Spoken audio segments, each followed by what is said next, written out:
नमस्कार दोस्तों, M&C education welcomes you all. M&C education में आप सबों का बहुत बहुत स्वागत। आज के इस क्लास में हम क्लास 9th टर्म 2 के लिए एक चैप्टर का एक टॉपिक लेने जा रहे हैं। पॉलिनोमियल्स चैप्टर का एक टॉपिक हम लेने जा रहे हैं, वो है फैक्टराइजेशन ऑफ पॉलिनोमियल। देखिए, फैक्टराइजेशन क्या होता है। फैक्टराइजेशन की बात अगर करें तो फैक्टराइजेशन का सीधा सीधा मतलब होता है कि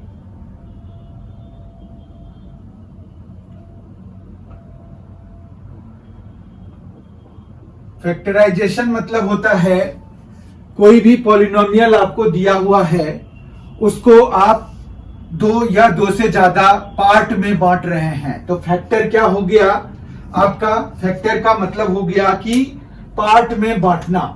तो फैक्टर्स बेसिकली क्या हुआ, किसी भी पॉलिनोमियल का फैक्टर कैसे निकलता है वो हम आज की क्लास में सीखेंगे। उससे पहले हम ये देख लेते हैं कि फैक्टर क्या है।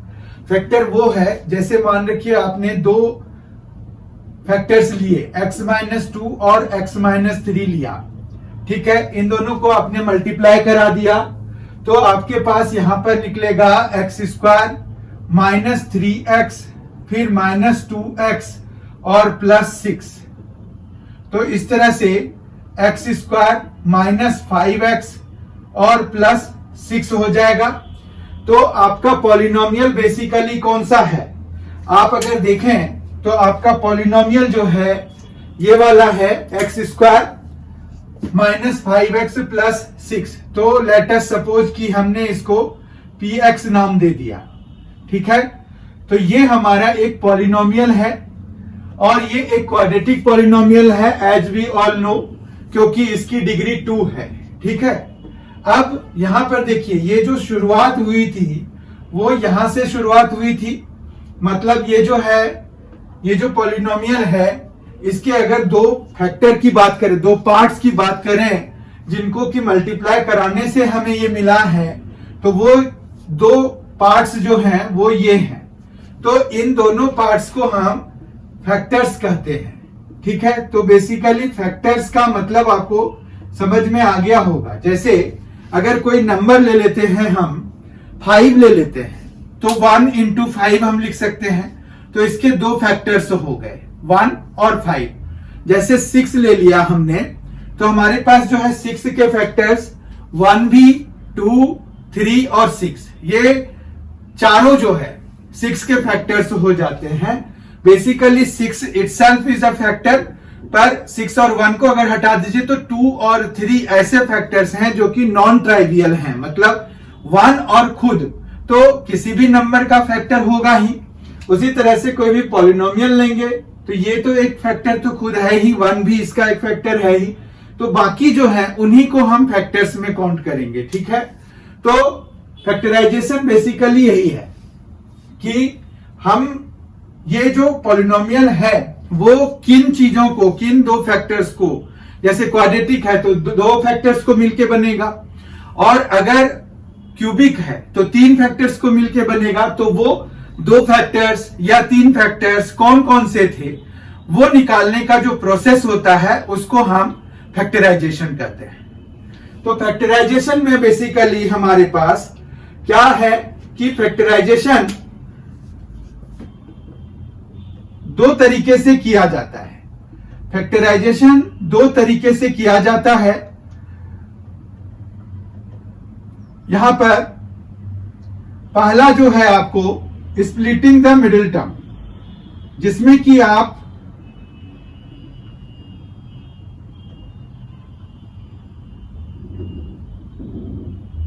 मिडिल टर्म को स्प्लिट करते हैं दो पार्ट्स में,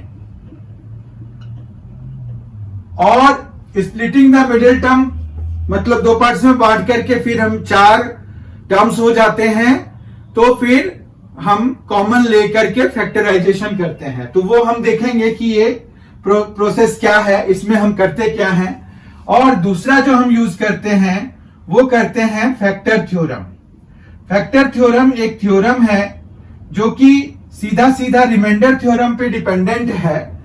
लेकिन अगर हम रिमाइंडर थ्योरम नहीं करना चाहते हैं तो भी हम फैक्टर थ्योरम कर सकते हैं। इसके हिसाब से क्या होता है कि जैसे आपके पास ये एक पॉलिनोमियल है, px एक पॉलिनोमियल है, x square minus 5x plus 6 एक पॉलिनोमियल है। अगर x माइनस 2 जो है हमारा एक फैक्टर है, हमने तो ये वहीं से ऐसे मल्टीप्लाई करके बनाया है, तो अगर हम p2 निकालें तो p2 देखिए क्या निकलेगा। p2 निकालिए आप, यहां पर देखिए 2 स्क्वायर माइनस 5 इंटू 2 और प्लस 6, तो इस तरह से ये 4 माइनस 10 और प्लस 6 हो जाएगा, जो कि ये 10 माइनस 10 और finally it will give us 0। तो इसका मतलब ये हो गया कि अगर x माइनस 2 इसका एक फैक्टर है px का, तो p2 जो है 0 हो जाएगा। मतलब x माइनस 2 फैक्टर है, इसीलिए p2 0 हो गया। तो वो 2 कहां से आया, जब आप इसको 0 से इक्वेट करा देंगे तो आपको x की वैल्यू क्या मिलेगी, 2। तो यही 2 यहां से मिला और ये 2 हमने यहां पर लगाया। ठीक है, समझ में आया होगा। तो ये फैक्टर थ्योरम के हिसाब से है। अगर आप देखेंगे तो p3 भी निकालेंगे ना अगर आप, तो p3 भी यहां पर 0 ही आएगा। p3 निकाल लेते हैं, 3 स्क्वायर हो जाएगा माइनस 5 इंटू 3 और प्लस में 6, तो ये देखिए 9 आ गया, माइनस 15 आ गया, प्लस 6 आ गया। 9 प्लस 6 कितना, 15, माइनस 15 तो 0। तो देखिए p3 भी 0 हो गया। तो इससे सीधा सीधा कंक्लूजन हम क्या निकाल सकते हैं, x minus 3 is a factor. तो फैक्टर थ्योरम में हमें बेसिकली ऐसे ही काम करना पड़ता है कि हम जो है कोई रियल नंबर ले लेते हैं।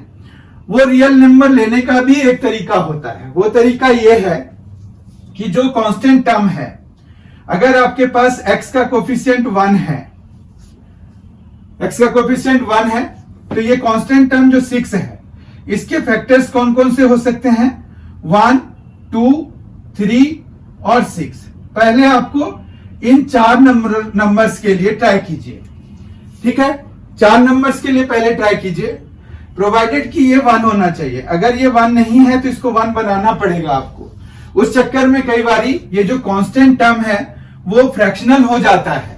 फ्रैक्शनल मतलब उसका एक न्यूमरेटर होता है, एक डिनोमिनेटर होता है, तो हमें फिर उनके फैक्टर्स उस हिसाब से बनाने होते हैं। वो थोड़ा कॉम्प्लिकेटेड केस हो जाता है, वो भी हम एक देखेंगे करके आज की क्लास में। ठीक है, तो पहले बेसिकली फैक्टर थ्योरम अगर आप समझ पा रहे हैं तो वो ये है कि आपको कांस्टेंट टर्म के फैक्टर्स लेने हैं और पहले आपको इन्हीं के ऊपर, जैसे अब 1, 2, 3, 6 है, तो P1, P2, P3 और P6 निकाल करके ट्राई कीजिए।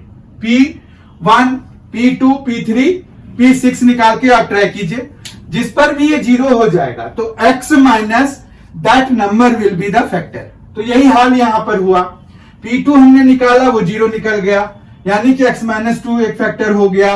P3 निकाला, वो 0 हो गया, तो x माइनस 3 इसका एक फैक्टर हो गया। कॉम्प्लिकेशंस कब होगी, जब आपके पास x स्क्वायर का भी कोई कोफिशिएंट होगा, क्योंकि उसको 1 बनाना पड़ता है, तब जाके हम कांस्टेंट के फैक्टर्स लेते हैं। तो उसको 1 बनाने के चक्कर में कभी कभी यहां पर आपके पास फ्रैक्शनल चीजें आ जाएंगी। तो फ्रैक्शंस के जो फैक्टर्स होते हैं वो थोड़े आसानी से नहीं निकलते हैं, तो हमें उस चीज के लिए फिर काफी कंसंट्रेट होकर काम करना पड़ता है। तो यही है, this is all about factorization, factor theorem. Splitting the middle term क्या होता है, स्प्लिटिंग द मिडिल टर्म तो हमने अभी डिस्कस ही नहीं किया। इसमें क्या है कि आपके पास जैसे एक्स स्क्वायर दिया हुआ है, तो हम जो है यहां पर क्या करेंगे, देखिए यहां पर पी एक्स है x square minus 5x plus 6। तो हमें क्या करना है, यहां पर 5x को ऐसे ब्रेक करना है 2 पार्ट में। 2 पार्ट्स में हम 5x को ब्रेक करेंगे, एक्चुअली माइनस 5x को ब्रेक करेंगे, जिनका की प्रोडक्ट जो है हमें इन दोनों के प्रोडक्ट के बराबर हो जाए, मतलब 6 और एक्स स्क्वायर के प्रोडक्ट के बराबर हो जाए। वो कैसे होगा, हमें 6x स्क्वायर चाहिए, तो बेसिकली हम 6 से शुरू कर सकते हैं, बाकी x हम दोनों में लगा देंगे। तो 6 को हम कैसे कैसे फैक्टराइज कर सकते हैं, तो हम जो है 1 और 6 में कर सकते हैं। तो 1 और 6 का सम तो ज्यादा हो जाएगा। दूसरी बात यहां पर ये देखिए, इसका साइन प्लस में है और ये हमें माइनस में चाहिए, यानी कि हम इसको जब भी ब्रेक करेंगे तो हमें 2 माइनस वाले टर्म्स चाहिए होंगे, क्योंकि तभी प्रोडक्ट हमारा प्लस में आएगा। चीजों को समझिए, हमें +6 चाहिए और हमें जो है सम जो है, मतलब प्रोडक्ट हमें +6 चाहिए और सम जो है -5 चाहिए। तो वो तभी हो सकता है जब हम दोनों ही माइनस में रखें, क्योंकि 2 माइनस का प्रोडक्ट हमारा प्लस में आएगा। क्योंकि अगर हम 1 प्लस 1 माइनस रखेंगे तो क्या होगा, तो हमें आउटकम माइनस में आएगा। तो उस सिचुएशन को हमें नहीं लाना है यहां पर, क्योंकि फिर तो हमारा काम ही नहीं बनेगा। तो हमने यहां 1 और 6 में जब ब्रेक किया तो 1 और 6 का सम तो 7 हो जाता है, नहीं काम चलेगा। फिर हम और क्या कर सकते हैं, 2 into 3 में कर सकते हैं ब्रेक। तो 2 और 3 का प्रोडक्ट तो 6 हो गया और 2 + 3 5 हो रहा है, तो ये हमारा काम कर गया। ठीक है, तो हम इसी को लेकर काम कर लेंगे। x² हो जाएगा, -2x लिखिए, -3x लिखिए, +6 लिखिए, और फिर आप इन दोनों में से कॉमन ले लीजिए। जो आ रहा है x आ रहा है कॉमन, तो x ले लीजिए, तो x -2 हो जाएगा। अब इन दोनों में अगर हम कुछ कॉमन लेना चाहते हैं तो वो ऑब्वियस है कि x तो दोनों में है नहीं, तो हम जो है कोई नंबर, न्यूमेरिकल चीजें ही कॉमन ले सकते हैं। और साइन का भी हम ध्यान रखेंगे, तो यहाँ -3 है तो -3 हम कॉमन ले लेते हैं, तो यहाँ x बचेगा और यहाँ -2 बचेगा। इस तरह से x -2 और x -3, देखिए आपका ये 2 फैक्टर्स जहां से हम चले थे वही आ गया। तो हम जो है इस तरह से splitting the middle term method लगाते हैं। मतलब हमने ये जो मिडिल टर्म था उसको ब्रेक कर दिया 2 पार्ट्स में, -2x और -3x में। ठीक है, तो this method is known as splitting the middle term method. और फैक्टराइजेशन मेथड जो फैक्टर थ्योरम से हम करते हैं वो हम ये ऐसे वैल्यूज डाल के, जिस पर भी 0 आ गया तो x माइनस, या जो भी हमें वेरिएबल दिया हुआ है, कोई जरूरी नहीं है कि हमें जो है x ही हमेशा वेरिएबल मिले, तो हम जो है इस तरह से स्प्लिटिंग द मिडिल टर्म और बाय यूजिंग फैक्टर थ्योरम करते हैं। ठीक है, तो usually splitting the middle term जो है ना, आप कहां यूज कर सकते हैं, यूजुअली नहीं, आप जो है स्प्लिटिंग द मिडिल टर्म सिर्फ क्वाड्रेटिक पॉलिनोमियल्स के लिए ही यूज कर सकते हैं, क्योंकि मिडिल टर्म होगा तभी तो आप यूज करेंगे। मिडिल टर्म आपका क्यूबिक इक्वेशन में होता नहीं है, या होगा भी तो मतलब वो प्रॉपर जब हम लिखेंगे तो प्रॉपर फॉर्म में तो 4 टर्म्स होते हैं, तो मिडिल टर्म उसके 2 हो जाते हैं। तो फिर हम स्प्लिट क्या करेंगे, वो तो स्प्लिटेड है। तो इसीलिए ये सिर्फ क्वाड्रेटिक पॉलिनोमियल के लिए लगता है, तो इस चीज का भी आप ध्यान रखिए। और आपके कोर्स में क्वाड्रेटिक पॉलिनोमियल ही पूछेंगे, तो इसीलिए ज्यादा सोचने की जरूरत नहीं है।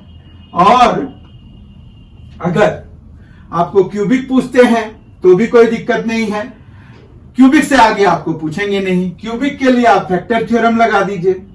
और फिर हम जो है अगर ऐसा है कि एक कोई भी फैक्टर अगर हम फैक्टर थ्योरम लगा करके निकाल लेते हैं क्यूबिक इक्वेशन का, तो हम उस फैक्टर से डिवाइड करके जो क्यूबिक पॉलिनोमियल है उसको हम क्वाड्रेटिक पॉलिनोमियल में चेंज कर लेते हैं, फिर स्प्लिटिंग द मिडिल टर्म लगा लेते हैं, क्योंकि स्प्लिटिंग द मिडिल टर्म जो है रिलेटिवली आसान होता है। ठीक है, तो इस तरह से ये कंसेप्ट वाइज तो यही है कि आप फैक्टराइजेशन करते हैं, तो जब आप क्वाड्रेटिक पॉलिनोमियल कर रहे हैं तो आपके पास दोनों ही मेथड्स हैं, स्प्लिटिंग द मिडिल टर्म लगा लीजिए या फैक्टर थ्योरम लगा लीजिए। हमने देखा दोनों ही तरीके से करके। अगर आपके पास क्यूबिक है तो आप फैक्टर थ्योरम से ही कर सकते हैं उसको। उसके बाद एक ये है कि हम मिक्स्ड यूज कर लें। मिक्स्ड यूज ये है कि हम एक फैक्टर निकालने के लिए फैक्टर थ्योरम का यूज कर लें और बाकी 2 फैक्टर्स निकालने के लिए क्यूबिक पॉलिनोमियल के केस में बाकी दो फैक्टर्स निकालने के लिए हम जो हमें क्यूबिक पॉलिनोमियल एज कोशेंट मिलेगा उसको हम स्प्लिटिंग द मिडिल टर्म लगा लें और दो फैक्टर्स निकाल लें, तो उस तरह से कर सकते हैं। या फिर तीनों ही फैक्टर्स हम फैक्टर थ्योरम से निकाल सकते हैं क्यूबिक पॉलिनोमियल के केस में। तो आई होप कि आपको ये सारी चीजें समझ में आ गई होगी कि फैक्टर थ्योरम का हम एक्सक्लूसिव यूज कब कर सकते हैं, जब हमारे पास क्यूबिक पॉलिनोमियल हो, क्यूबिक हो या क्वाड्रेटिक हो, दोनों में ही यूज होगा। पर क्यूबिक में हमारे पास बस यही है कि फैक्टर थ्योरम के बगैर काम होगा नहीं, स्प्लिटिंग द मिडिल टर्म इसमें नहीं यूज कर सकते क्यूबिक की केस में। ठीक है, एक एग्जांपल लेकर के हम देखते हैं कि हम जो अभी हमने सीखा उसको कैसे यूज करेंगे। हम अपने जो अभी हमने जो सीखा है उन कंसेप्ट्स को किस तरह से यूज कर सकते हैं अगर हमें स्प्लिटिंग द मिडिल टर्म लगाना है या फैक्टराइजेशन लगाना है। तो मान रखिए कि हमने 6x² प्लस 17x और प्लस 5 ले लिया, तो ये एक पॉलिनोमियल हमने लिया है और हमें जो है इसको स्प्लिटिंग द मिडिल टर्म लेके एक और फैक्टर थ्योरम लेके बनाना है। ठीक है, तो स्प्लिटिंग द मिडिल टर्म पहले हम देखेंगे कि इस पर कैसे अप्लाई करेंगे।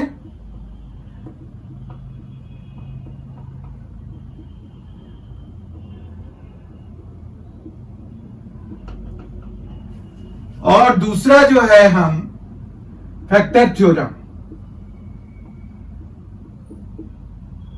यूज करके कैसे हम करेंगे। ठीक है, तो वन बाय वन देखते हैं कि हम कैसे इस पर स्प्लिटिंग द मिडिल टर्म लगाएंगे। 6x² प्लस 17x प्लस 5 है। सबसे पहले देखिए आप 6 और 5 मल्टीप्लाई कीजिए, कितना आ गया, 30 आ गया। तो आपको जो है 30 के फैक्टर्स लिखने हैं ऐसे जिनका कि सम जो है 17 हो जाए। बहुत ही आसान है, 2 और 5, 2 और 15, 2 और 15। तो हम जो है 30 को 2 और 15 लिख सकते हैं। तो 2 प्लस 15 17 हो जाएगा और हमारे पास फैक्टराइजेशन बन जाएगा splitting the middle term use करके। तो हम जो है यहां पर px इज इक्वल टू क्या लिख सकते हैं, 6x² plus 15x plus 2x plus 5। ठीक है, अब जो है हम इन दोनों से और इन दोनों से कॉमन निकाल लेंगे। तो यहां पर देखिए 3x कॉमन आ जाएगा, तो यहां क्या बचेगा, 2x। 3x अगर कॉमन निकाल लिया हमने 6x² से, तो हमारे पास यहां पर 3x इंटू 2x बचेगा। तो यहां पर 2x अंदर साइड बचेगा और 3x जा चुका है तो इसमें से 5 बचेगा।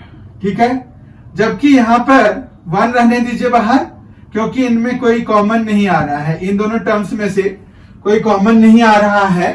तो 1 के अलावा, तो 1 तो सब में से ही कॉमन हम निकाल सकते हैं, तो यहां 1 लिख दिया। ठीक है, तो इस तरह से 2x प्लस 5 हो गया एक फैक्टर, जबकि 3x प्लस 1 हो गया दूसरा फैक्टर। ठीक है, तो हमारा जो px का फैक्टराइजेशन है वो हो गया यहां पर इस तरह से बन गया। ठीक है, कोई प्रॉब्लम नहीं है। तो ये हमारा आंसर हो गया। अब हम आ जाते हैं कि फैक्टर थ्योरम जब यूज करना है तो क्या करेंगे। तो इसके कॉम्प्लिकेशंस को आपको समझने में आसानी हो जाएगी, क्योंकि ये वही वाला एग्जांपल है जिसमें कि आपके पास x² का कोफिशिएंट क्या है, 1 के अलग है, 1 से डिफरेंट है। तो हम 6 कॉमन लेंगे पहले। तो यहां पर क्या बचेगा, x² बचेगा प्लस 17 बाय 6x हो जाएगा, जबकि प्लस 5 बाय 6 हो जाएगा। ठीक है, अब जो है क्योंकि हमारा ये तो पॉलिनोमियल है दिया हुआ, तो इसमें हम कुछ चेंजेस तो अभी नहीं करेंगे। यहां पर जो फैक्टर थ्योरम अगर लगाना है तो आपको अब इनके फैक्टर्स लिखने हैं, 5 बाय 6 के फैक्टर्स लिखने हैं। तो वो कैसे लिखेंगे, क्या क्या लिख सकते हैं। देखिए 1 वगैरह तो सबके होते हैं, ठीक है, तो यहां पर जैसे आप फैक्टर्स में 5/6 एक फैक्टर लिख सकते हैं, 1/6 एक लिख सकते हैं, है ना, 1/6 लिख सकते हैं, और क्या लिख सकते हैं, -1/3 लिख सकते हैं, -1/2 लिख सकते हैं। इस तरह से बहुत सारे फैक्टर्स हो जाते हैं। इवन आप -5/3 भी लिख सकते हैं, ठीक है।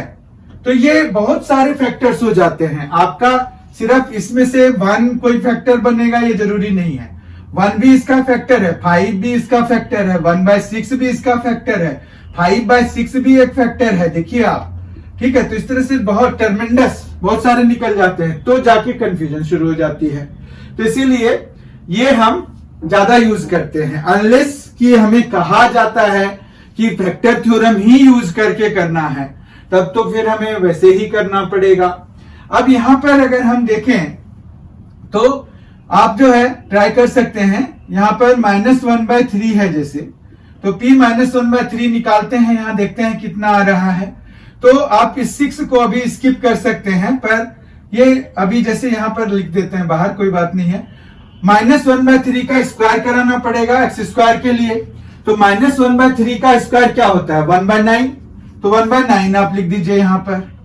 फिर हमारे पास प्लस 17/6 है, 17/6 इंटू में -1/3 हो जाएगा, और फिर प्लस 5/6 हो जाएगा। तो आप इसको सॉल्व करके देखिए, ये आ गया 6, यहां पर आ गया 1/9 -17/18 प्लस 5/6। एलसीएम लेंगे तो ये आ जाएगा, अंदर साइड जब एलसीएम लेंगे तो ये आ जाएगा 18, ठीक है। तो 9 2 -17 और प्लस 15 हो जाएगा, क्योंकि 3 6 जा, तो यहां पर 3 5 जा 15 हो जाएगा। ये एलसीएम वगैरह लेके आप कर सकते हैं। ऊपर देखिए ये सॉल्व होके क्या बन रहा है, 0 बन रहा है, तो ये पूरा ही 0 हो जाएगा, 0/18। तो अल्टीमेटली हमें 0 मिल गया, ठीक है। तो p -1/3 हमारा 0 आ गया। तो इसका मतलब यह हुआ कि x जो है +1/3 एक फैक्टर हो गया बाय यूजिंग फैक्टर थ्योरम। तो x +1/3 एक फैक्टर हो गया। इसी तरह से आप देखेंगे कि -5/3 के लिए भी इसकी वैल्यू जो है p -5/3 भी 0 आ रहा है। तो इसका क्या मतलब हो गया, इसका मतलब हो गया कि x +5/3 जो है वो एक दूसरा फैक्टर है, और फिर ये हमारा फैक्टराइजेशन हो गया। But it is little bit complicated one, ठीक है। तो why will we use this theorem unless stated. अगर नहीं लिखा होगा तो हम बिल्कुल भी नहीं करेंगे इसको यूज, हम फिर स्प्लिटिंग द मिडिल टर्म लगा लेंगे, क्योंकि वो रिलेटिवली आसान होते हैं, ठीक है। तो ये फैक्टर थ्योरम और स्प्लिटिंग द मिडिल टर्म को यूज करके है। एक क्यूबिक पॉलिनोमियल का एग्जांपल ले लेते हैं और उसको हम मिक्स्ड तरीके से सॉल्व करते हैं। आइए देखते हैं कि क्यूबिक पॉलिनोमियल पे हम फैक्टर थ्योरम और फिर स्प्लिटिंग द मिडिल टर्म कैसे लगाएंगे। आपको मैंने अभी बताया था कि हम जो है अगर कोई मेथड नहीं लिखा हुआ है तो हम जो है क्यूबिक पॉलिनोमियल को सॉल्व करने के लिए, क्यूबिक पॉलिनोमियल को फैक्टराइज करने के लिए क्या करते हैं कि पहला जो फैक्टर है वो हम फैक्टर थ्योरम से निकाल लेते हैं, और बाकी दो जो है हम स्प्लिटिंग द मिडिल टर्म करके लगाते हैं। तो वो हमें प्रॉपरली सीखना पड़ेगा कि कैसे करते हैं, तो हम उसी को सीखने जा रहे हैं। अब यहां पर देखिए, थैंकफुली जो लीडिंग टर्म है उसका कोफिशिएंट 1 है, तो ये कोई दिक्कत नहीं है। अब हम सीधा 120 पे वर्क कर सकते हैं। 120 के बहुत सारे फैक्टर्स होंगे, as the number is big and it is not a prime number.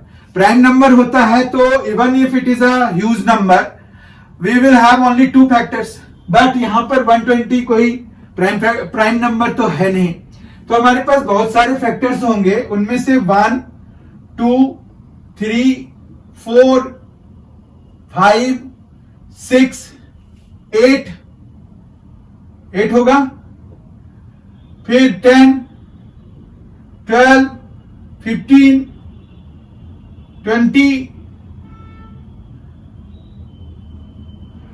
फिर 30, 40, 60 एंड 120। ये तो पॉजिटिव में हुआ।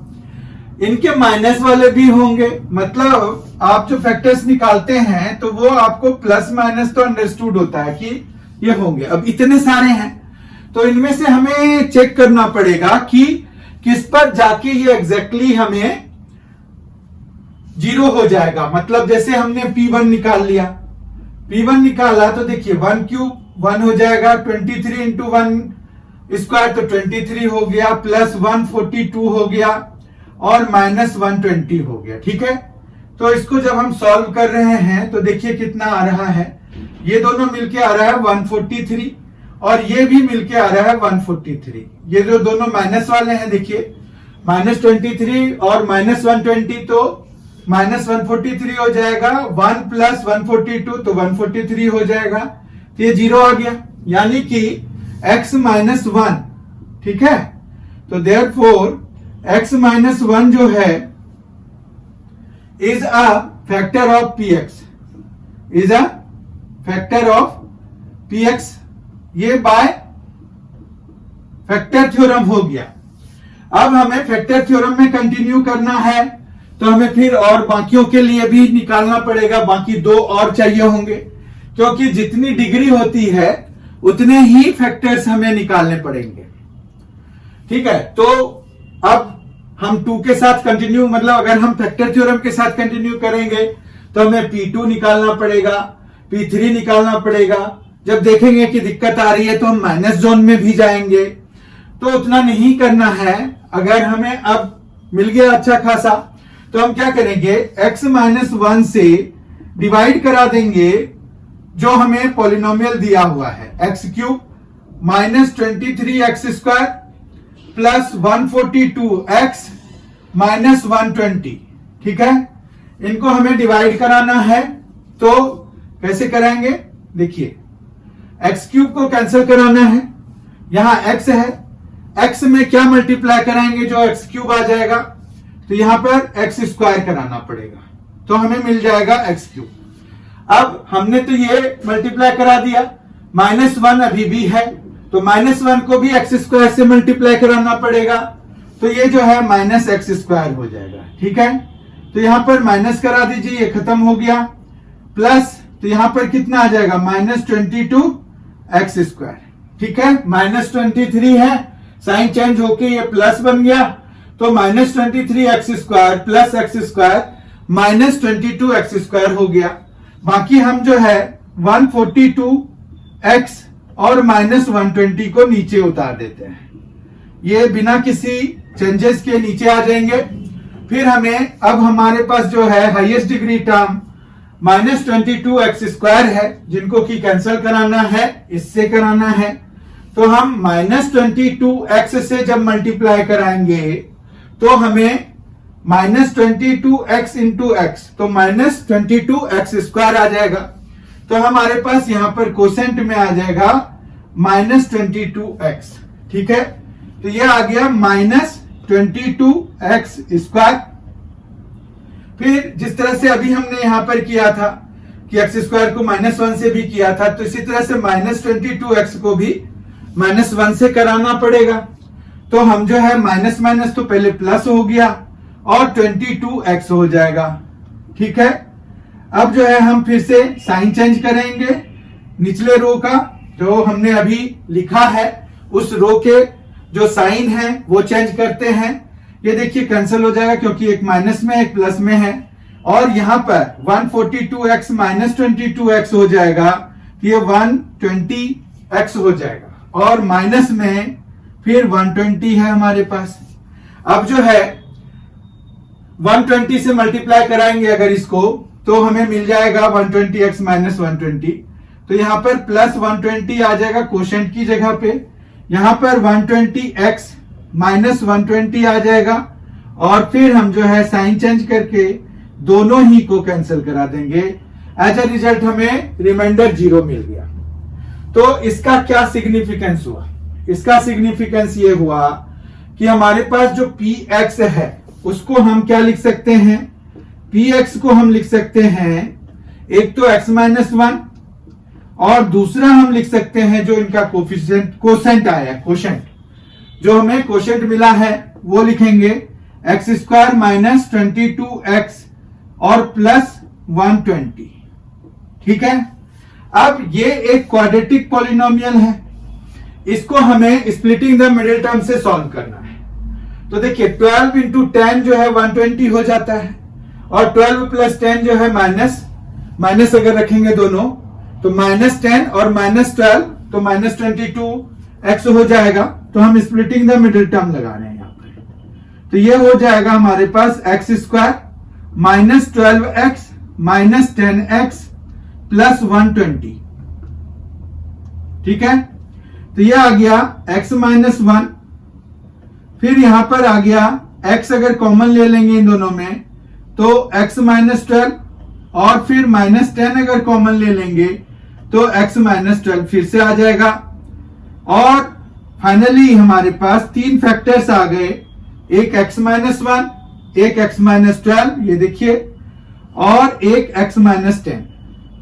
तो हम जो है x-10 और फिर x-12 ये तीन फैक्टर्स हमें मिल गए और यही हमारा फैक्टराइजेशन हो गया जो हमें पॉलिनोमियल दिया हुआ है इसका। ठीक है, तो इस तरह से हम मिक्स्ड यूज भी करते हैं। मिक्स्ड यूज क्या हुआ कि क्यूबिक पॉलिनोमियल अगर आपको दिया हुआ है तो हम जो है कंटिन्यू कर सकते थे, लेकिन यहां देखिए 10 और 12 तक जाना पड़ता हमें, तो हमें जो है बाकी टाइम वेस्ट ही होता अगर देखें तो इसीलिए फैक्टर थ्योरम कई बारी ज्यादा टाइम कंज्यूम कर जाता है हमारा। तो हम कोशिश करते हैं कि as soon as we get first factor उसके बाद हम उसको डिवाइड करके इस तरह से डिवाइड करके कोशेंट ले लें। उसका कोशेंट हमारा क्वाड्रेटिक पॉलिनोमियल आएगा, वो पक्की बात है। और फिर हम उस पर स्प्लिटिंग द मिडिल टर्म लगा दें जैसे हमने यहां पर लगाया। इसको सॉल्व करके दो फैक्टर्स निकाल लीजिए और एक फैक्टर तो वो पुराना फैक्टर थ्योरम से था ही हमारे पास। तो इस तरह से हमने आज फैक्टराइजेशन के सारे ही जो चीजें उसमें पॉसिबल हैं वो सारे ही कर लिए। अब बात यह है कि ऑब्जेक्टिव टाइप में आपको पूछ सकते हैं ऐसे क्वेश्चन जो कि फैक्टर थ्योरम पर बेस्ड हो। तो फैक्टर थ्योरम हमने सीख लिया कि कोई भी फैक्टर तब होगा, जैसे P1 हमने निकाला वो 0 आ गया तो x-1 एक फैक्टर है। तो हमें इसके बेसिस पर एमसीक्यूज या fill in the blanks true false कुछ भी पूछ सकते हैं। दूसरा हमें यह भी पूछ सकते हैं कि जैसे इसकी डिग्री इतनी है तो हमारे पास फैक्टर्स कितने बनेंगे, इसके मैक्सिमम पॉसिबल फैक्टर्स कितने बन सकते हैं, क्योंकि कई बार रियल फैक्टर्स जो है बनते नहीं है ज्यादा। तो मतलब ज्यादा से ज्यादा हमारे पास 3 फैक्टर्स बनेंगे और 3 फैक्टर्स लीगली बनने चाहिए। पर कई बार क्या होता है कि वो जो है जब क्वाड्रेटिक आपके पास यहां पर आ जाता है तो वो जो है कई बार स्प्लिटिंग द मिडिल टर्म उसमें यूज नहीं हो पाता है, तो फिर दिक्कत आती है। तो हम क्वाड्रेटिक में ही छोड़ देते हैं, लेकिन वो still we will count it as 2 factors, क्योंकि क्वाड्रेटिक है उसको फिर हम फैक्टराइज करके 2 फैक्टर्स बना सकते हैं। ठीक है, तो कई बार इरिड्यूसिबल फैक्टर्स आ जाते हैं तो वो केसेस अलग हैं, पर आपको जो है ऐसे देंगे वो कि अगर 3 पावर है तो 3 फैक्टर्स होंगे। और यही है थियोरी ऑफ इक्वेशंस की 3 पावर है अगर तो 3 फैक्टर्स होंगे, 2 पावर है तो 2 फैक्टर्स होंगे। ठीक है, तो आई होप कि आपको सारी चीजें समझ में आ गई होंगी, अच्छी तरह से आ गई होंगी। बहुत ही जल्द हम मिलेंगे इसके अगले टॉपिक के साथ, जिसमें कि हम आइडेंटिटीज को वेरीफाई करेंगे। कुछ आइडेंटिटीज हम रिकॉल करेंगे और फिर उसको वेरीफाई करेंगे। वो फिर आपका पॉलिनोमियल का जो कंसेप्ट वीडियो है वो लास्ट वीडियो होगा। उसके बाद हमारा कंसेप्ट पार्ट खत्म हो जाएगा। उसके बाद हम जो है क्वेश्चन पे आएंगे। क्वेश्चंस में हम एमसीक्यूज देखेंगे, वीएसए देखेंगे, वेरी शॉर्ट आंसर टाइप देखेंगे, फिर लॉन्ग आंसर टाइप देखेंगे। तो हम जो है उसके क्वेश्चंस पे आ जाएंगे। पर इससे पहले हम जो है एक सेशन ऐसा करेंगे जिसमें कि हम आइडेंटिटीज को रिकॉल करेंगे और उसमें कुछ आइडेंटिटीज को हम वेरीफाई भी करेंगे कि कैसे वो आए हैं। ठीक है, बहुत ही जल्द मिलेंगे। अगर आपने M&C एजुकेशन को अभी तक सब्सक्राइब नहीं किया है तो प्लीज कर लीजिए, ये आपके लिए बहुत ही ज्यादा फायदेमंद रहेगा। Thank you, thanks a lot.